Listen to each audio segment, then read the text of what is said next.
Hello all. ഈ ഒരു സെഷനിലൂടെ നമ്മൾ ഡിസ്കസ് ചെയ്യേണ്ടി പോകുന്നത് അറബ് സിവിലൈസേഷൻ എന്ന് പറയുന്ന ഒരു ടോപ്പിക്കാണ്.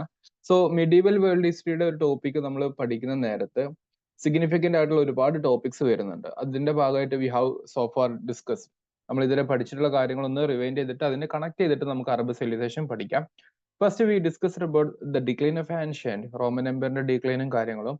അതിനുശേഷം വന്നിട്ടുണ്ടായിരുന്ന പ്രധാനപ്പെട്ട ഒരു കോൺസെപ്റ്റ് ആണ് ദ റൈസ് ഓഫ് ഫ്യൂഡലിസം, അതിന്റെ പ്രധാനപ്പെട്ട ഫീച്ചേഴ്സ്, അങ്ങനത്തെ കാര്യങ്ങൾ. രണ്ടാമത് ഇതിനെ അസോസിയേറ്റ് ചെയ്തിട്ട് we discuss the state of papacy, അല്ലെങ്കിൽ the role of church in the history of middle ages എന്ന രീതിയിൽ നമ്മൾ പഠിച്ചിട്ടുണ്ടായിരുന്നു.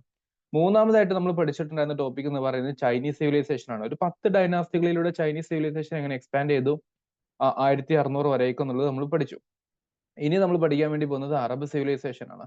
അപ്പൊ നമ്മൾ ഇന്നത്തെ ഒരു വീഡിയോയില് അല്ലെങ്കിൽ ഈ ക്ലാസ്സിൽ നമ്മൾ ഡിസ്കസ് ചെയ്യാൻ വേണ്ടി പോകുന്ന ടോപ്പിക് ഇങ്ങനെയായിരിക്കും. Will be having two set of things. One, political history ആയിട്ട് നമ്മൾ ഇസ്ലാമിക് സ്റ്റേറ്റ് അല്ലെങ്കിൽ നമ്മൾ പറയുന്ന prophetic Muhammad peace be upon him, Muhammad നബിയുടെ കാലഘട്ടം മുതൽക്ക് ഒരു 1453 വരെയുള്ള ഒരു മിഡിൽ ഏജസിന്റെ ഇസ്ലാമിക് ഹിസ്റ്ററിയുടെ ഏറ്റവും പ്രധാനപ്പെട്ട ചില കാര്യങ്ങൾ നമ്മൾ പറഞ്ഞു പോകും. അതിൽ തന്നെ നമ്മൾ സ്പെസിഫിക്കലി ഒന്ന് പഠിക്കേണ്ട ടോപ്പിക്കാണ് the golden age in the history of Islam എന്നുള്ളത്. സോ ഇസ്ലാമിക് ഗോൾഡൻ ഏജിനെ കുറിച്ച് നമ്മൾ ഡിസ്കസ് ചെയ്യും എന്നുള്ളതാണ് ബേസിക്കലി മനസ്സിലാക്കി വെക്കേണ്ടത്. അപ്പൊ അറബ് സിവിലൈസേഷന്റെ കോർ ആയിട്ടുള്ള ഒരുപാട് പോർഷൻസ് നമ്മൾ കവർ ചെയ്യും. അതിൽ പ്രധാനപ്പെട്ട ചില ആൾക്കാരുടെ പേരുകൾ, നിങ്ങൾ names and contributions especially during the time of golden age, ഇത്രയും കാര്യങ്ങളാണ് നിങ്ങൾ പരീക്ഷയ്ക്ക് ഏറ്റവും കൂടുതൽ ഫോക്കസ് ചെയ്യേണ്ടത്, അല്ലെങ്കിൽ ഇതാണ് നിങ്ങൾ ഏറ്റവും കൂടുതൽ ഫോക്കസ് നൽകേണ്ടത് എന്ന് മനസ്സിലാക്കിയിട്ട് നിങ്ങളുടെ പഠനം മുന്നോട്ട് കൊണ്ടുപോകാൻ വേണ്ടി ശ്രമിക്കാം. അപ്പൊ നമുക്ക് ഏതൊരു ചരിത്രത്തിന്റെയും കോൺട്രിബ്യൂഷൻ പറയുമ്പോൾ ബേസിക്കലി അറിഞ്ഞിരിക്കേണ്ടത് ആ ചരിത്രത്തിന്റെ പൊളിറ്റിക്കൽ ഹിസ്റ്ററിയാണ്. അപ്പൊ ഇസ്ലാമിക് വേൾഡിന്റെ ഒരു പൊളിറ്റിക്കൽ ഹിസ്റ്ററി എന്താണെന്നുള്ളത് വളരെ ഡീറ്റെയിൽ ആയിട്ട് ചില പ്രധാനപ്പെട്ട പോയിന്റുകളിലൂടെ നമുക്ക് പറഞ്ഞു പോകാം. അതിൽ ഏറ്റവും പ്രധാനപ്പെട്ട ഒന്നാണ് 570 സി എന്ന് പറയുന്ന 6-ാം നൂറ്റാണ്ട്. സോ 6-ാം നൂറ്റാണ്ട് എന്ന് പറയുന്ന ഒരു പ്രയോഗം പലപ്പോഴായിട്ട് നമ്മൾ കേൾക്കാറുണ്ട് അല്ലെ. 6-ാം നൂറ്റാണ്ടിൽ ആക്ച്വലി സംഭവിച്ചിട്ടുണ്ടായിരുന്ന മിഡിൽ ഈസ്റ്റ് രാജ്യങ്ങളിൽ, അല്ലെങ്കിൽ മിഡിൽ ഈസ്റ്റ് അറേബ്യ എന്ന് പറയുന്ന പ്രദേശങ്ങളിൽ അൺസിവിലൈസ്ഡ് ആയിട്ടുണ്ടായിരുന്ന ഒരുപാട് കൾച്ചേഴ്സ് ആണ് ഉണ്ടായിരുന്നത്. ആർക്കും ആരെ വേണമെങ്കിലും എപ്പോഴും കൊല്ലാം. ജനിച്ചത് പെൺകുട്ടിയാണെങ്കിൽ ജീവനോടെ കുഴിച്ചു മൂടാം. ഏത് സ്ത്രീയും ഏത് സമയത്തും ശാരീരികമായി ബന്ധപ്പെടാനുള്ള അവസരം. അങ്ങനെ പല രീതിയിൽ സ്വർഗരതി, ഇങ്ങനത്തെ പല പല നോഷൻസ് അല്ലെങ്കിൽ പല രീതിയിൽ ഉണ്ടായിരുന്ന ആചാരങ്ങൾ അല്ലെങ്കിൽ കസ്റ്റംസ് പ്രാക്ടീസസ്, ഇതിൽ നിന്നും ഒരു പുതിയ വെളിച്ചം എന്ന രീതിയിലാണ് മുഹമ്മദ് നബിയുടെ ഒരു ജനനവും അതിന്റെ അടിസ്ഥാനത്തിൽ ഇസ്ലാമിക് വളർച്ചയും വരുന്നത്. സോ 6-ാം നൂറ്റാണ്ടിൽ യഥാർത്ഥത്തിൽ 6-ാം നൂറ്റാണ്ടിന്റെ തുടക്കത്തിൽ ഉണ്ടായിരുന്ന ചില സംഗതികളല്ല 6-ാം നൂറ്റാണ്ടിന്റെ അവസാനത്തിലോട്ട് വരുന്നത്. അല്ലെങ്കിൽ 7-ാം നൂറ്റാണ്ട് മുതൽക്ക് നമുക്ക് ഇസ്ലാമിക് വെളിച്ചം ഈ ഒരു ഡാർക്ക് ഏജസിൽ കാണാൻ വേണ്ടി സാധിക്കുന്നുള്ളതാണ്. അതിൽ നമ്മൾ കാട്ടറവുകളുടെ ചരിത്രം കൃത്യമായിട്ട് മനസ്സിലാക്കി കഴിഞ്ഞാൽ മാത്രമേ നമുക്ക് മനസ്സിലാവത്തുള്ളൂ. ഒരുപാട് വിഗ്രഹാരാധനകളും അങ്ങനത്തെ കുറെ കാര്യങ്ങളും അതിന്റെ അടിസ്ഥാനത്തിൽ നിന്നുകൊണ്ട് അതിൽ നിന്നുള്ള ഒരു പരിവർത്തനത്തിലൂടെ വാല്യൂസിന് ഇമ്പോർട്ടൻസ് കൊടുത്തിട്ട് എത്തിക്കൽ സോഷ്യൽ ലൈഫിന് ഇമ്പോർട്ടൻസ് കൊടുക്കുന്ന ഒരു ഇസ്ലാമിക് പ്രാക്ടീസസ് ആണ് മുഹമ്മദ് നബിയിലൂടെ ഇസ്ലാം എന്ന് പറയുന്ന ഒരു മതമായിട്ട് ഡെവലപ്പ് ചെയ്ത് വരുന്നത്. അപ്പൊ 570 സി എ ഡിയുടെ സമയത്ത് മുഹമ്മദ് നബി ജനിക്കുന്നുണ്ട്. പക്ഷെ അദ്ദേഹം ജനിക്കുന്നത് മക്കയിലാണെങ്കിലും അദ്ദേഹത്തിന് പ്രധാനപ്പെട്ട ഒരു കർമ്മമണ്ഡലം ഉണ്ടായിരുന്നത് മദീനയാണ്. അതിന് കാരണം 622 സിയുടെ സമയത്ത് ചില പ്രശ്നങ്ങൾ കൊണ്ട് അദ്ദേഹം പാലായനം ചെയ്യാണ്. പിൽഗ്രിമേജ് എന്ന് നമ്മൾ വിളിക്കും, അല്ലെങ്കിൽ ഫ്ലൈറ്റ് എന്നൊക്കെ നമ്മൾ വിളിക്കും. ആ ഒരു പീരീഡിനെ വിളിക്കുന്ന പേരാണ് ഹിജ്റ ഇറ എന്നുള്ളത്. സോ ഹിജ്റ ഇറ അല്ലെങ്കിൽ ഹിജ്റ കലണ്ടർ എന്താണെന്നുള്ളത് നിങ്ങൾ പഠിച്ചു നോക്കണം. This is basic information. അപ്പൊ ഹിജ്റ കലണ്ടർ എന്ന് പറയുന്നത് മുഹമ്മദ് നബി മക്കയിൽ നിന്നും മദീനയിലോട്ട് യാത്ര ചെയ്തതിനെ പറയുന്നതാണ്. പാലായനം ചെയ്തത്, യാത്രയല്ല, കംപ്ലീറ്റ് സെറ്റിൽമെന്റിന്റെ കാര്യമാണെന്ന് മനസ്സിലാക്കി വെക്കുക. എന്നാൽ ആ മദീനയിൽ നിന്നും തിരിച്ച് മക്ക പിടിച്ചെടുക്കുന്നുണ്ട്. അതാണ് 630 കോൺക്വസ്റ്റ് ഓഫ് മക്ക എന്ന് പറയുന്ന മക്ക കോൺക്വസ്റ്റ് എന്നുള്ളത്. അതോടുകൂടെ മക്ക എന്ന് പറയുന്ന പ്രദേശം, നിങ്ങൾക്കറിയാം മക്കയിലാണ് ഇസ്ലാമിന്റെ പ്രധാനപ്പെട്ട ഒരു കർമ്മമായിട്ടുള്ള ഹജ്ജ് നടക്കുന്ന കഅബ ഉള്ളത്. സോ ആ ഒരു പ്രദേശം എന്ത് ചെയ്യുന്നുണ്ട്, ഇസ്ലാമിന്റെ കീഴിലോട്ട് വരുന്നുണ്ട് 630 സിയോട് കൂടെ. 632 സമയത്ത് പ്രോഫറ്റ് വഫാത്തായി മരിച്ചു പോവുകയും ചെയ്യുന്നുണ്ട് എന്നുള്ള കാര്യം ഒന്ന് മനസ്സിലാക്കാൻ വേണ്ടി ശ്രമിക്കാം. സോ ഇതാണ് പ്രോഫറ്റിക് പീരീഡ് എന്നുള്ളത് മനസ്സിലാക്കി വെക്കുക. പ്രോഫറ്റ് കാണിച്ചു കൊടുത്തിട്ടുണ്ടായിരുന്ന ഇസ്ലാമിക് വഴികളിലൂടെ സഞ്ചരിച്ചിട്ടുള്ള ഭരണകൂടത്തെ കുറിച്ചാണ് ഇനി പറയുന്നത്. അപ്പൊ 632 മുതൽ 650 വരെ 4 ഖലീഫമാർ ഭരിച്ചിട്ടുണ്ടായിരുന്നു. അവിടെയാണ് നമ്മൾ പറയുന്നത് കാലിഫേറ്റ് സിസ്റ്റം എന്നുള്ളത്. അപ്പൊ 4 ഖലീഫമാരുടെ പേര് ജസ്റ്റ് ഒന്ന് അറിഞ്ഞിരിക്കുക. വി ഹാവ് അബൂബക്കർ, 2 ഉമർ, 3 ഉസ്മാൻ, 4 അലി റളിയല്ലാഹു അൻഹു. അങ്ങനെ 4 സ്വഹാബിമാരാണ് ഭരിച്ചിട്ടുണ്ടായിരുന്നു, മനസ്സിലാക്കി വെക്കുക. ഇതിൽ അലി റളിയല്ലാഹുവിന്റെ കാലഘട്ടത്തിൽ നടക്കുന്ന ചില ഇഷ്യൂസ് ആണ് നമ്മൾ പറയുന്ന ഷിയ സുന്നി കോൺഫ്ലിക്റ്റ് എന്ന് പറയുന്ന ഒരു വിഭജനത്തിലോട്ടും പിന്നീട് ഉണ്ടായിരുന്ന ആശയ വിഭജനത്തിലോട്ടും നടക്കുന്നത് എന്നുള്ളത് ബേസിക് അണ്ടർസ്റ്റാൻഡിങ്. ഓക്കെ, ഇനി ഇതിൽ ഏറ്റവും സിഗ്നിഫിക്കന്റ് ആയിട്ടുള്ള സംഭവങ്ങൾ ഇസ്ലാമിന്റെ എക്സ്പാൻഷൻ ആണ്. സോ ഇസ്ലാമിക് എക്സ്പാൻഷൻ എന്ന് പറയുന്ന സമയത്ത് നമുക്ക് ഏറ്റവും പ്രധാനപ്പെട്ട ഒരു റൂളർ ഉണ്ടായിരുന്നത്, ഖലീഫ് ഉണ്ടായിരുന്നത് ഉമർ റളിയല്ലാഹു അൻഹു ആണ്. ആ ഉമർ റളിയല്ലാഹുവിന്റെ കാലഘട്ടത്തിൽ എന്താ സംഭവിക്കുന്നത് ഒരുപാട് പ്രദേശങ്ങൾ, സിറിയ, അതുപോലെ ജെറുസലാം, ഇതൊക്കെ പിടിച്ചെടുക്കുന്നുണ്ട്. അപ്പൊ ജെറുസലാം പിടിച്ചെടുക്കുന്നത് 637 അറിഞ്ഞിരിക്കുക. കാരണം ജെറുസലാമില് പിന്നീട് എന്ത് ചെയ്യുന്നുണ്ട്, വി കൻ സി ക്രൂസൈഡ്സ് എന്ന് പറയുന്ന ഒരു ടോപ്പിക് വരുന്നുണ്ട്. അത് നമുക്ക് അവിടെ പറയുമ്പോൾ ജസ്റ്റ് ഒന്ന് ബ്രീഫ് ചെയ്യാം. അപ്പൊ ജെറുസലാം എന്ന് പറയുന്ന ഒരു പ്രദേശം പിടിച്ചെടുക്കുന്നുണ്ട്. ജെറുസലാമാണ് സിഗ്നിഫിക്കന്റ്. പിന്നെ ഈജിപ്ഷ്യന്റെ ഭാഗങ്ങൾ, അങ്ങനെ പല പ്രദേശങ്ങളും പിടിച്ചെടുക്കുന്ന വലിയൊരു എംപയർ എസ്റ്റാബ്ലിഷ് ചെയ്യുന്നത് ഉമർ റളിയല്ലാഹുവിന്റെ കാലഘട്ടത്തിലാണ്. അങ്ങനെ ഈ 4 ഖലീഫുമാർക്ക് ശേഷം പിന്നീട് ഇസ്ലാമിക് ഭരണകൂടം വരുന്നത് ഡൈനാസ്റ്റിക് ആണ്. എന്ന് പറഞ്ഞാൽ ഫാമിലി റൂളിന്റെ അടിസ്ഥാനത്തിലാണ് വരുന്നത്. അങ്ങനെ ഡൈനാസ്റ്റിക് ആയിട്ട് വരുന്ന സമയത്ത് we have the first one as Umayyad dynasty, that is Syria കേന്ദ്രീകരിച്ചിട്ടുള്ള ദമസ്കസിലായിരുന്നു അവരുടെ ക്യാപിറ്റൽ ഉണ്ടായിരുന്നു. മുആവിയ റളിയല്ലാഹു അൻഹു എസ്റ്റാബ്ലിഷ് ചെയ്യുന്ന ഒന്നാണ് എന്ത്, ഉമയ്യദ് ഡൈനാസ്റ്റി എന്ന് പറയുന്നത്. അതിന്റെ ഒരു കാലഘട്ടം നോക്കിക്കുക നിങ്ങൾ, 661 മുതൽ 750 വരെ. സോ ഇതാണ് ബേസിക്കലി മനസ്സിലാക്കി വെക്കേണ്ട ഒരു പീരീഡ്. 661 മുതൽ 750 വരെ ഉമൈറ്റ്സ് ആണെന്നുള്ളത്. ഈ ഉമൈറ്റ്സിന്റെ കാലഘട്ടത്തിൽ നടക്കുന്ന പ്രധാനപ്പെട്ട സംഭവങ്ങൾ രണ്ടെണ്ണം ഉണ്ട്. ഒന്ന് 711 അവർ സ്പെയിൻ പിടിച്ചെടുക്കുന്നുണ്ട്, അന്തലൂസ് എന്ന് പറയുന്ന സ്പെയിൻ പിടിച്ചെടുക്കുന്നുണ്ട്. അത് വളരെ സിഗ്നിഫിക്കന്റ് ആയിട്ടുള്ള ഒരു കാര്യമാണ്. രണ്ടാമത് നമുക്കറിയാം 711 712 സമയത്ത് ദ സിന്ധ് കോൺക്വസ്റ്റ് എന്ന് പറയുന്ന സംഭവം നടക്കുന്നുണ്ട്. ഈ രണ്ട് സംഭവം നടക്കുന്നത് ഉമയ്യിഡ്സിന്റെ കാലഘട്ടത്തിലാണ് എന്നുള്ള ബേസിക് ഇൻഫർമേഷൻ ഒന്ന് അറിഞ്ഞിരിക്കുക. ഇതാണ് primary level information that you should know from the period of prophet Muhammad till the end of this Umayyads എന്നുള്ളത്. ഇത്രയും കാര്യങ്ങൾ ബേസിക് പൊളിറ്റിക്കൽ അണ്ടർസ്റ്റാൻഡിംഗ് ആണെങ്കിൽ ഇനി ഞാൻ പറയാൻ പോകുന്ന കാര്യങ്ങൾ കൃത്യമായിട്ട് ശ്രദ്ധിച്ചു കേൾക്കുക. കാരണം there we have the Islamic golden age as well. So Islamic golden age എന്ന് പറയുന്ന ഒരു ടോപ്പിക് വരുമ്പോൾ we have the first and most important dynasty the are Abbasids എന്ന് പറയുന്നത്. ആൻഡ് അബ്ബാസിഡ് കാലിഫേറ്റ് എസ്റ്റാബ്ലിഷ് ചെയ്യുന്നുണ്ട് 750 സമയത്ത്. And it was based on Iraq, that is Baghdad കേന്ദ്രീകരിച്ചായിരുന്നു അവിടെ ക്യാപിറ്റൽ ഉണ്ടായിരുന്നത് എന്ന് മനസ്സിലാക്കി വെക്കുക. ഇവരുടെ കാലഘട്ടം നമ്മൾ പറയുന്ന 8ാം നൂറ്റാണ്ട് മുതൽ 750 മുതൽ ഒരു 13ാം നൂറ്റാണ്ട് വരെയുള്ള ഈ കാലഘട്ടത്തെയാണ് നമ്മൾ ഗോൾഡൻ ഏജ് എന്ന് വരെ വിശേഷിപ്പിക്കുന്നത്. അപ്പൊ ആ രീതിയിലുള്ള കോൺസെപ്റ്റ് ഒന്ന് ഫസ്റ്റ് മനസ്സിലാക്കാൻ വേണ്ടി ശ്രമിക്കുക. അപ്പൊ അതിൽ തന്നെ ഇവരുടെ പ്രധാനപ്പെട്ട കോൺട്രിബ്യൂഷൻസ് എന്തൊക്കെയാണ്? 751 സമയത്ത് അവർ ചൈന അറ്റാക്ക് ചെയ്യുന്നുണ്ട്.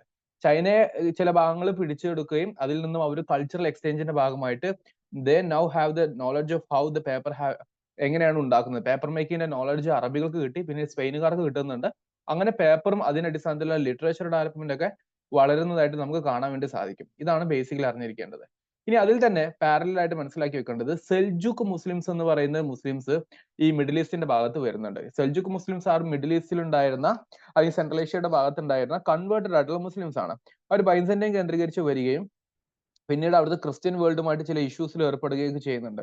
നമ്മൾ ഈ ഓട്ടോമൻ എംപയറിന്റെ തുടക്കത്തിലെ ചരിത്രം പറയുന്ന സമയത്ത് വി ഹാവ് സെൽജുക്ക് എന്ന് പറയുന്നൊരു ഭാഗം വരുന്നുണ്ട്. ഓക്കെ, അപ്പൊ ക്രിസ്ത്യൻ വേൾഡുമായിട്ട് അല്ലെങ്കിൽ ജെറുസലേമുമായി ബന്ധപ്പെട്ടുള്ള ഇഷ്യൂസ് ആരംഭിക്കുന്നുണ്ട് ഈ സെൽജൂക്കിന്റെ കാലഘട്ടത്തിൽ എന്ന് മനസ്സിലാക്കി വെക്കുക. അങ്ങനെ അതിന്റെ അടിസ്ഥാനത്തിലാണ് നമ്മൾ പറയുന്ന 1096 മുതൽ 1291 വരെ കുരിശുദ്ധങ്ങൾ നടക്കുന്നത്. കുരിശുദ്ധങ്ങൾ എന്ന് പറയുന്ന ഒരു ടോപ്പിക് അതില് കൃത്യമായിട്ട് മനസ്സിലാക്കണം. വി ഹാവ് സെൽജൂക്കിന്റെ ഭാഗമായിട്ടുള്ള സലാഹുദ്ദീൻ അയ്യൂബി, ഇങ്ങനത്തെ കുറച്ച് കാര്യങ്ങളൊക്കെ ഒന്ന് ബേസിക്കലി ഒന്ന് അറിഞ്ഞിരിക്കാൻ വേണ്ടി ശ്രമിക്കാം. ഓക്കെ, ഇനി 1258 AD സമയത്ത് അബ്ബാസിഡ്സിന്റെ ഡീക്ലൈൻ നമുക്ക് കാണേണ്ടി പറ്റും ബിക്കോസ് ഓഫ് ദിസ് മംഗോൾസിന്റെ അറ്റാക്കിന്റെ അടിസ്ഥാനത്തിലാണ്. അങ്ങനെ അബ്ബാസിഡ്സ് തകർന്നു പോയി. ഈ അബ്ബാസിഡ്സ് തകർന്നു പോയി എന്നുള്ളതിന്റെ അർത്ഥം എന്താ? The end of golden age ആണ്. ഗോൾഡൻ ഏജ് തകർന്നുള്ളതാണ്. So this much of period from this 750 till 1258 CE, that's the period of Abbasids as well as the golden age എന്നുള്ളതാണ് ബേസിക്കലി മനസ്സിലാക്കി വെക്കേണ്ടത്. ആഫ്റ്റർ ദാറ്റ് നിങ്ങൾ അറിഞ്ഞിരിക്കേണ്ട പ്രധാനപ്പെട്ട ഒരു ഡൈനാസ്റ്റിയും അതിന്റെ ഒരു ബേസിക് അണ്ടർസ്റ്റാൻഡിങ് അറിഞ്ഞിരിക്കുക. 1299 സമയത്ത് we can see the Ottoman empire is going to establish in the parts of Turkey. തുർക്കിയുടെ ഭാഗത്ത് ഓട്ടോമൻ എംപയർ വരുന്നുണ്ട് ബൈ ഉസ്മാൻ ഒന്നാമൻ, അല്ലെങ്കിൽ ഉസ്മാന്റെ സമയത്ത് എന്ന് മനസ്സിലാക്കി വെക്കുക. പിന്നീട് അദ്ദേഹത്തിന്റെ മകനായിട്ട് ഒർഹാൻ വരുന്നുണ്ട്. അങ്ങനെ കുറച്ച് ആൾക്കാർ വരുന്നുണ്ട് എന്ന് അറിഞ്ഞിരിക്കുക. ഉസ്മാന്റെ ഫാദറുടെ പേരാണ് എർത്തുൽ ഗാസി. വേൾഡ് ഫേമസ് ആയിട്ടുള്ള നമുക്ക് സീരീസും കാര്യങ്ങളൊക്കെ ഉണ്ട്. അപ്പോൾ എർത്തുൽ ഗാസി, ഉസ്മാൻ സീരീസ്, ഇതൊക്കെ ഈ ഒരു ഹിസ്റ്ററിയുമായിട്ട് ലിങ്ക് ചെയ്തിരിക്കുന്ന ഒന്നാണ്. അതിൽ തന്നെ ഏറ്റവും പ്രധാനപ്പെട്ട ഒരു കാര്യമാണ് മെഹ്മദിന്റെ കാലഘട്ടത്തിൽ എന്ത് ചെയ്യുന്നത്, 1453 കോൺസ്റ്റാന്റിനോപ്പിൾ പിടിച്ചെടുക്കുന്നു. അതായത് ബൈസാന്റൈൻ എംപയർ പിടിച്ചെടുക്കുന്നു. അതോടുകൂടെ എന്ത് സംഭവിച്ചു? The end of eastern Roman empire, അതായിരുന്നു ബൈസാന്റൈൻ എംപയർ എന്ന് പറയുന്നത്. അതിന്റെ എൻഡിലോട്ട് കാരണമായി എന്നുള്ള കാര്യം ഒന്ന് അറിഞ്ഞിരിക്കുക. സോ ഇത്രയും വരുന്ന പൊളിറ്റിക്കൽ ഹിസ്റ്ററി ആണ് ബേസിക്കലി നിങ്ങൾ എന്ത് മനസ്സിലാക്കി വെക്കേണ്ടത് as part of the Islamic civilisation or Arab civilisation in the middle ages എന്ന രീതിയിൽ ബേസിക്കലി മനസ്സിലാക്കി വെക്കേണ്ട പൊളിറ്റിക്കൽ ഹിസ്റ്ററി ആണ് സോഫാർ പറഞ്ഞത്. നമ്മൾ പറഞ്ഞിട്ടുള്ള കാര്യങ്ങൾ ഐ റിപ്പീറ്റ്, ഒന്ന് പ്രോഫറ്റിക് പീരിയഡ്, രണ്ട് കാലിഫേറ്റിന്റെ 4 പ്രധാനപ്പെട്ട ഖുലഫാ റാഷിദ് എന്ന് വിളിക്കുന്ന 4 പ്രധാനപ്പെട്ട ആൾക്കാരുടെ കാലഘട്ടം, അതിനുശേഷം വരുന്ന പ്രധാനപ്പെട്ട Umayyad dynasty, then Abbasid dynasty, അതിനിടയ്ക്ക് സെൽജൂക്ക്, ദെൻ കോൺസ്റ്റാന്റിനോപ്പിൾ തകർത്തുന്ന ഓട്ടോമൻ എംപയറിന്റെ ചരിത്രം. ഓട്ടോമൻ എംപയർ നമുക്കറിയാം 1999 ഫോം ചെയ്തെങ്കിലും അവസാന ഡിക്ലൈൻ എപ്പോഴാ 1918 സമയത്ത് ആഫ്റ്റർ ഫസ്റ്റ് വേൾഡ് വാറിന് ശേഷമാണെന്ന് അറിഞ്ഞിരിക്കുക. പിന്നീട് 1922-24 ആകുമ്പോഴേക്കും അവിടുത്തെ ഓട്ടോമൻ എംപയർ ഒഴിവാക്കിയിട്ട് റിപ്പബ്ലിക് സ്റ്റേറ്റ് ആയിട്ട് വരുന്നുണ്ട് എന്നുള്ള കാര്യം കൂടി അറിഞ്ഞിരിക്കുക. So these are some of the very important political history of this topic. ഇനി നമുക്ക് ഈ പൊളിറ്റിക്കൽ ഹിസ്റ്ററിക്ക് പുറമെ ആയിട്ട് പഠിക്കേണ്ടത് ഇസ്ലാമിക് ഗോൾഡൻ ഏജ് എന്ന് പറയുന്ന ഒരു ടോപ്പിക്കാണ്. അപ്പൊ ഇസ്ലാമിക് ഗോൾഡൻ ഏജ് പറയുമ്പോൾ ഞാൻ പറഞ്ഞു നിങ്ങളുടെ മനസ്സിലോട്ട് വരേണ്ട ആരാണ്, അബ്ബാസിഡ്സ് ആണെന്നുള്ളത്. 8-ാം നൂറ്റാണ്ട് മുതൽ 13-ാം നൂറ്റാണ്ട് വരെ. ഈ മാപ്പ് നോക്കിക്കുക നിങ്ങൾ. ഈ മാപ്പ് നോക്കുമ്പോൾ കൂടെ മക്ക ഉണ്ട്, മദീന ഉണ്ട്. ഇതാണ് പ്രോഫറ്റിക് ലാൻഡ്, ഹിജാസ് എന്ന് വിളിക്കുന്ന ഒരു പ്രദേശം. ഹിജാസ് എന്നുള്ളത് അറിഞ്ഞിരിക്കുക. ഇതാണ് സൗദി അറേബ്യയുടെ നല്ലൊരു ശതമാനം ഏരിയ ഉള്ള മക്ക മദീനയുള്ള പ്രദേശങ്ങൾ എന്ന് അറിഞ്ഞിരിക്കുക. ഇനി ഇവരുടെ സിറിയയുടെ ഭാഗത്തായിരുന്നു ആദ്യത്തെ ക്യാപിറ്റൽ എന്ന് പറഞ്ഞു ഓഫ് ദിസ് ഉമയ്യിഡ്സ് എന്നുള്ളത്. ഉമയ്യിഡ്സിന്റെ ക്യാപിറ്റൽ ഉണ്ടായിരുന്നത് സിറിയയുടെ ഭാഗത്താണ്. That is we have this Damascus region. ആ ദമസ്കസ് റീജിയൻ ആണ് ആദ്യത്തെ ഒരു ക്യാപിറ്റൽ ആയിട്ട് ഉണ്ടായിരുന്നത്. എന്നാൽ പിന്നീട് നമ്മൾ പറയുന്ന അല്ലെങ്കിൽ ഏറ്റവും പ്രധാനപ്പെട്ട നമ്മളുടെ ഗോൾഡൻ ഏജ് നടക്കുന്ന എന്താണ്, അബ്ബാസിഡ് കാലിഫേറ്റ് കാലഘട്ടത്തിലാണ്. അവിടെ നമുക്ക് എന്തുണ്ട്, ഇറാഖ് കേന്ദ്രീകരിച്ചുള്ള ബഗ്ദാദ് ഉണ്ട്. അത് ഈ റീജിയൻ ആണ് കേട്ടോ. സോ ഇതാണ് ആ റീജിയൻ എന്നുള്ളത് കൃത്യമായിട്ടൊന്ന് മനസ്സിലാക്കാൻ വേണ്ടി ശ്രമിക്കുക. And look about this expansion of this Abbasid caliphate. ഇവിടെ കണ്ടോ, സ്പെയിനിന്റെ ഒരു ഭാഗം വരെ ആയിട്ട് നമുക്ക് കാണേണ്ടി പറ്റും. സ്പെയിൻ എന്നുള്ളതിനേക്കാൾ അപ്പുറത്തോട്ട് നോർത്തേൺ ആഫ്രിക്കയുടെ ഭാഗങ്ങൾ, മെഡിറ്ററേനിയൻ റീജിയൻ സ്പെയിൻ ആ സമയമാകുമ്പോഴേക്കും നഷ്ടപ്പെടുന്നുണ്ട്. പിന്നീട് നമുക്ക് ഇവിടെ ട്രാൻസോക്സാനി റീജിയൻ, ഇവിടെ സിന്ധിന്റെ റീജിയൻ, ഇങ്ങനത്തെ കാര്യങ്ങൾ വരുന്നുണ്ട്. അതേസമയത്ത് ഇന്ത്യയുടെ അകത്ത് എന്തുണ്ട്, വി ഹാവ് ദ ഡൽഹി സൽത്തനറ്റിന്റെ കാലഘട്ടമാണ് അബ്ബാസിഡ്സിന്റെ സമയം എന്ന് പറയുന്നത്. ആ രീതിയിൽ ബേസിക്കലി കുറച്ച് കാര്യങ്ങൾ അറിഞ്ഞിരിക്കാൻ വേണ്ടി ബേസിക് ആയിട്ട് ഒന്ന് ശ്രമിക്കാം. ഓക്കെ, ഈ മാപ്പ് പഠിച്ചതിന് ശേഷം we can discuss some of the very very very important points of this golden age. So Islamic golden age പറഞ്ഞ പോലെ we have 8th to 13th century ആണ്. ഇതിൽ രണ്ട് പ്രധാനപ്പെട്ട റൂളേഴ്സിന്റെ പേര് നിങ്ങൾ അറിഞ്ഞിരിക്കുകയാണെങ്കിൽ, ഒന്ന് അബ്ബാസിഡ് രാജാവായിട്ടുണ്ടായിരുന്ന ഹാറൂൻ അൽ റഷീദ്.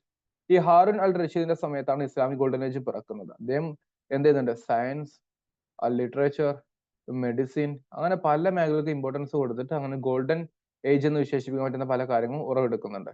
ഇദ്ദേഹത്തിന് ശേഷം ഇദ്ദേഹത്തിന്റെ മകൻ വരുന്നു അൽ മാമുൻ. ഈ അൽ മാമുന്റെ സമയത്ത് അവിടെ ഒരു പ്രധാനപ്പെട്ട സെന്റർ ഓഫ് ലേണിംഗ് തന്നെ ഉണ്ടായിരുന്നു. That is house of wisdom എന്ന് വിളിക്കുന്ന ബൈത്തുൽ ഹിക്മ. ബൈത്തുൽ ഹിക്മ എന്ന് പറയുന്ന വലിയ സെന്റർ ഓഫ് ലേണിംഗ് തന്നെ ഉണ്ടായിരുന്നു.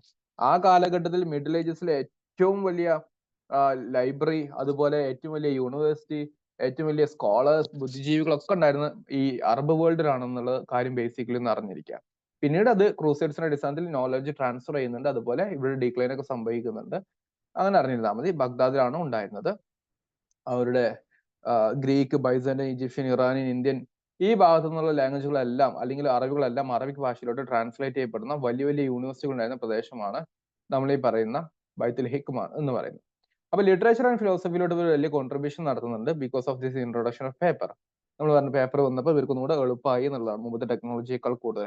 അന്ന് ഉണ്ടായിരുന്ന വലിയൊരു ഫിക്ഷൻ വർക്കാണ് നമ്മൾ പറയുന്നത് ദ ബുക്ക് ഓഫ് 1001 നൈറ്റ്സ് എന്നുള്ളത്, 1001 രാവുകളുടെ ബുക്ക് എന്ന് പറയുന്നത്. അത് 10-ാം നൂറ്റാണ്ടിൽ അതിന്റെ വർക്ക് ആരംഭിച്ചു. 14-ാം നൂറ്റാണ്ട് വരെ അതിന്റെ മോഡിഫിക്കേഷൻസും വർക്കും കാര്യങ്ങളൊക്കെ നടക്കുന്നുണ്ട്. ഓക്കെ, ഇതാണ് അലിബാബയുടെ കഥകളൊക്കെ ചിലപ്പോൾ നമ്മൾ കേട്ടിട്ടുണ്ടാവും. അലിബാബ, അത്ഭുത വിളക്ക്. Okay, Christians, particularly Nestorian Christians എന്ത് ചെയ്തിട്ടുണ്ടായിരുന്നു, ഈ അറബ് ട്രാൻസ്ലേഷനും അല്ലെങ്കിൽ ഗ്രീക്കിലുള്ള പ്രധാനപ്പെട്ട ഇൻഫർമേഷൻസും കാര്യങ്ങളെല്ലാം അറബികൾക്ക് എത്തിച്ചു കൊടുക്കുന്ന വളരെ വലിയ റോള് വഹിച്ചിട്ടുണ്ടായിരുന്നു എന്നുള്ള കാര്യം നമുക്ക് കാണാൻ വേണ്ടി പറ്റും. സോ നെസ്റ്റോറിയൻ ക്രിസ്ത്യൻസ് എന്ന് പറയുന്ന പെർട്ടിക്കുലർ വിഭാഗം ഇവരെ സപ്പോർട്ട് ചെയ്തിട്ടുണ്ടായിരുന്നു.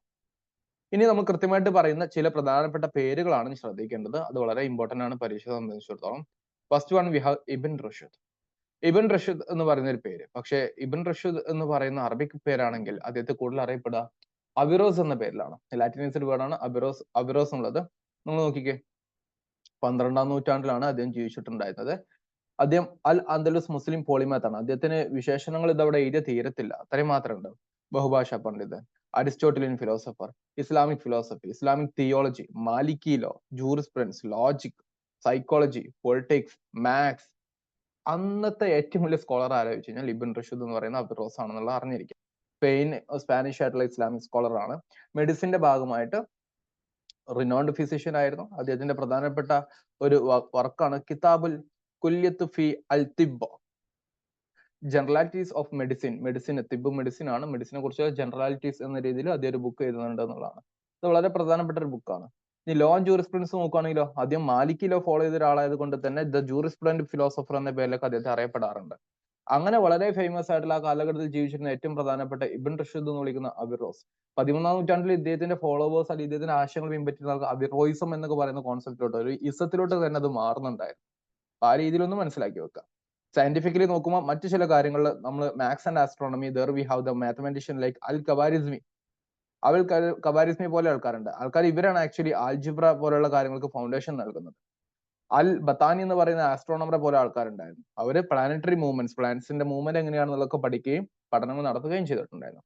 മെഡിസിന്റെ ഫീൽഡിൽ നോക്കുകയാണെങ്കിൽ വി ഹാവ് അവിസേന, റൈസസ് തുടങ്ങിയുള്ള ആൾക്കാർ അനാട്ടമിയിലും സർജറിയിലും ഫാർമക്കോളജിയിലൊക്കെ വലിയ കഴിവുകൾ കാഴ്ചിട്ടുള്ള, മെഡിക്കൽ ടെക്സ്റ്റുകൾ എഴുതിയിട്ടുള്ള ആൾക്കാരാണെന്ന് മനസ്സിലാക്കി വെക്കുക. ഒപ്റ്റിക്സ് കൃത്യമായിട്ടൊന്ന് പഠിച്ചു വെക്കുക. We have Ibn al Haytham. Ibn al Haytham എന്ന് പറയുന്ന ആള് വരുന്നുണ്ട്. അദ്ദേഹം കണ്ണിനെ കുറിച്ച് കൃത്യമായിട്ട് പഠിക്കുകയും മോഡേൺ വിഷൻ സയൻസിന്റെ അടിത്തറ പാകുകയും ഒക്കെ ചെയ്തു. അദ്ദേഹത്തിന്റെ വർക്കാണ് the optical thesaurus of Ibn al Haytham എന്ന് പറയുന്ന ഒരു വർക്ക് വരുന്നുണ്ട് 11ാം നൂറ്റാണ്ടിന്റെ സമയത്ത്. One of the first serious scientific treatment of the subject.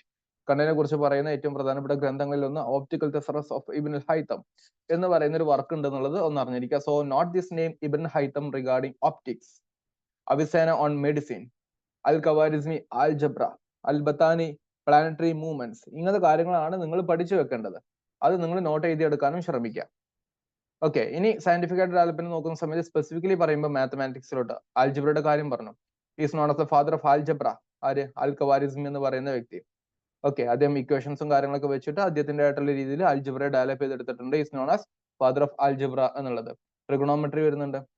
അൽബത്താനി നമ്മൾ നേരത്തെ പറഞ്ഞിട്ടുണ്ടായിരുന്നു. അതുപോലെ ജാബിർ ബിൻ ഹയ്യാൻ എന്ന് പറയുന്ന വ്യക്തി, ഇവരൊക്കെ എന്താണ് ട്രിഗ്നോമെട്രിക് നോളജും കാര്യങ്ങളൊക്കെ ഡെവലപ്പ് ചെയ്തെടുക്കുന്നുണ്ട് എന്നുള്ള കാര്യം ഒന്ന് അറിഞ്ഞിരിക്കുക.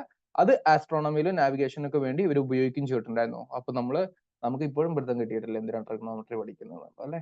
സോ അങ്ങനെയല്ല, they had the application as well. അങ്ങനത്തെ കുറച്ച് കാര്യങ്ങൾ. Number theory, Islamic scholars made contribution to number theory. Number നമ്മൾ ഇന്ത്യയിൽ നിന്ന് എടുത്തിട്ടൊക്കെയുള്ള ഒരുപാട് കോൺട്രിബ്യൂഷൻസ് വരുന്നുണ്ട്. ഓക്കെ, ആ രീതിയിലൊന്ന് അറിഞ്ഞിരിക്കാൻ വേണ്ടി ശ്രമിക്കാം. ഡയഫാൻഡൈൻ ഇക്വേഷൻസ് എന്ന് പറയുന്ന ഇക്വേഷൻസും കാര്യങ്ങളും എന്ന രീതിയിൽ ഇവർ ഉപയോഗിക്കുന്നുണ്ട് കേട്ടോ. ഇനി ഹിന്ദു അറബിക് ന്യൂമറിക്കൽസ് എന്ന് പറയുന്ന ന്യൂമറൽസ് നമ്പർ സിസ്റ്റത്തിനെ കുറിച്ച് പറയുന്നുണ്ട്. ഹിന്ദു അറബിക് ന്യൂമറൽ സിസ്റ്റത്തെ കുറിച്ച് പറയുന്നുണ്ട്. 0 revolutionise the mathematics and simplified the calculation. ഇതെല്ലാം ജോയിന്റ് ആയിട്ടുള്ള കൊളാബറേഷൻ ആൻഡ് കോൺട്രിബ്യൂഷൻ ആണ്. കാരണം നമ്മൾ പറഞ്ഞിട്ടുണ്ടായിരുന്ന ബൈത്തുൽ ഹിക്മ, ബഗ്ദാദിലെ ഏത് മതക്കാരനും രാജ്യക്കാരനും വന്ന് പഠിക്കാനുള്ള സംവിധാനങ്ങൾ ഉണ്ടായിരുന്നു എന്നുള്ളതാണ്. അത്രയും പീസ്ഫുൾ ആയിട്ട് ഗ്രോ ചെയ്തിട്ടുണ്ടായിരുന്ന അബ്ബാസിഡ് കാലിഫേറ്റ് എന്ന രീതിയിൽ മനസ്സിലാക്കാൻ വേണ്ടി ശ്രമിക്കുക. Specifically to medicinal field we have anatomy and physiology. ശരീരത്തെ കുറിച്ച് പഠിക്കുന്ന സമയത്ത് വി ഹാവ് മുമ്പുണ്ടായിരുന്ന ഇസ്ലാമിന്റെ അല്ലെങ്കിൽ ഈ ഇസ്ലാമിക് ഫിസിഷ്യൻസിന് മുമ്പുണ്ടായിരുന്ന തിയറിയാണ് ഗാലനിക് മെഡിക്കൽ തിയറി എന്ന് പറയുന്നത്. അതിൽ കൃത്യമായിട്ട് ചില കാര്യങ്ങൾ പറയുന്നുണ്ട്. പക്ഷേ അതിനേക്കാൾ അപ്പുറത്തോട്ട് അസുഖം വരുന്നതിനെ കുറിച്ച് പറയുന്ന ചില കാര്യങ്ങൾ ഇസ്ലാമിക് ഫിസിഷ്യൻസ് കണ്ടെത്തിയിട്ടുണ്ടായിരുന്നു. ഡിസെക്ഷൻ, അതുപോലെ അവര് ഹ്യൂമൻ ബോഡിയെ കുറിച്ചുള്ള കൃത്യമായിട്ടുള്ള അനാട്ടമിക്കൽ സ്റ്റഡീസ് നടത്തിയിട്ടുണ്ടായിരുന്നു, കാണാൻ പറ്റും. സർജറി പറയുന്ന സമയത്ത് നമുക്ക് ഒരുപാട് സർജറിയുമായി ബന്ധപ്പെട്ടുള്ള ടെക്നിക്കുകൾ, അതുപോലെ ഫിസിഷ്യൻസ് ലൈക്ക് അൽ സഹ്റവി, വെരി ഇമ്പോർട്ടന്റ് ആണ്, അൽ സഹ്റവി തുടങ്ങിയിട്ടുള്ള ആൾക്കാരെല്ലാം അവര് സിസേറിയൻ സെക്ഷൻസും കാര്യങ്ങളൊക്കെ ചെയ്തു വെച്ചിട്ടുണ്ടായിരുന്നു എന്ന് കാണാൻ വേണ്ടി പറ്റും. ഫാർമക്കോളജി, മെഡിസിനുമായി ബന്ധപ്പെട്ടിട്ട് extensive study of herbs and minerals, അവർ പുതിയ മെഡിസിൻസ് കണ്ടെത്തുന്നതിനായിട്ട് സഹായിച്ചിട്ടുണ്ടായിരുന്നു. അങ്ങനെ അവിസേനയുടെ കാനൺ ഓഫ് മെഡിസിൻ എന്ന് പറയുന്ന വർക്കുകളെല്ലാം വളരെ ഇമ്പോർട്ടന്റ് ആണെന്നുള്ള രീതിയിലും മനസ്സിലാക്കാൻ വേണ്ടി ശ്രമിക്കുക. സോ യുവർ ടാസ്ക് എന്ന് പറഞ്ഞു കഴിഞ്ഞാൽ വളരെ സിമ്പിൾ ആണ്. ഇവിടെ കൊടുത്തിരിക്കുന്ന സ്കോളേഴ്സ്, ആ സ്കോളേഴ്സിന്റെ കോൺട്രിബ്യൂഷൻ കൃത്യമായിട്ട് എഴുതുക എന്നുള്ളതാണ്. ഇനി ലിറ്റററി ആൻഡ് ആർട്ടിസ്റ്റിക് എക്സ്പ്രഷൻ പറയുമ്പോൾ ഒന്ന് കാലിഗ്രാഫി ഉണ്ട്, എഴുത്ത്, ആർക്കിടെക്ചർ, ലിറ്ററേച്ചർ നമ്മൾ ഓൾറെഡി പറഞ്ഞു. എങ്കിലും we have Rumi and Omar Khayyam, ഇങ്ങനത്തെ ആൾക്കാരുണ്ട് എന്നുള്ളത് ബേസിക്കലി അറിഞ്ഞിരിക്കുക. കാലിഗ്രാഫിലോട്ട് വരുന്ന സമയത്ത് എഴുത്തുകുത്തുകൾ രീതികൾ, ഓക്കെ, അതിൽ നമുക്ക് അറബിസ്ക് എന്ന് പറയുന്ന ഒരു രീതി കാണാൻ വേണ്ടി പറ്റും. ഇസ്ലാമിക് കാലിഗ്രാഫി കാണാൻ വേണ്ടി പറ്റും. ആർക്കിടെക്ചർ പറയുമ്പോൾ പ്രധാനപ്പെട്ട അൽഹംബ്ര സ്പെയിനിലുള്ള, അതുപോലെ ഗ്രേറ്റ് മോസ്ക് ഓഫ് കർദോബ ഇൻ തുർക്കി, ഇങ്ങനത്തെ ഇന്നോവേറ്റീവ് ആയിട്ടുള്ള കൺസ്ട്രക്ഷൻ ടെക്നിക്സും കാര്യങ്ങളൊക്കെ നമുക്ക് ആ കാലഘട്ടത്തിൽ എക്സാമ്പിൾസ് ആയിട്ട് പറയാൻ വേണ്ടി പറ്റുന്നുള്ളതാണ്. അപ്പൊ നിങ്ങൾ ചെയ്യേണ്ട പ്രധാനപ്പെട്ട കാര്യം വളരെ സിമ്പിൾ ആണ്. നിങ്ങൾ ചെയ്യേണ്ടത് ഇത്ര മാത്രം. ഇതിൽ കൊടുത്തിരിക്കുന്ന പേരുകൾ ഒരു ഭാഗത്ത് ലിസ്റ്റ് ഡൗൺ ചെയ്യുക, അവരുടെ കോൺട്രിബ്യൂഷൻസ് എഴുതി വെക്കുക. ഇസ്ലാമിക് ഗോൾഡൻ ഏജ് എന്ന് കൊടുത്തിട്ട് ഇങ്ങനെ പേര് എഴുതി വെക്കുക. സ്കോളർ, കോൺട്രിബ്യൂഷൻ, ഇബിൻ റഷ്ദ് എന്തൊക്കെയാണ്, അങ്ങനെ ഓരോരുത്തരുടെ പേര് എന്തൊക്കെയാണെന്നുള്ളത് ഇങ്ങനെ എഴുതി വെക്കാൻ വേണ്ടി ശ്രമിച്ചു കഴിഞ്ഞാൽ by this you can have a good memory learning of this topic. Simplify ചെയ്തിട്ട് നിങ്ങൾക്ക് പഠിക്കാൻ പറ്റുന്നതാണ്. How the video was useful, that's all. Thank you.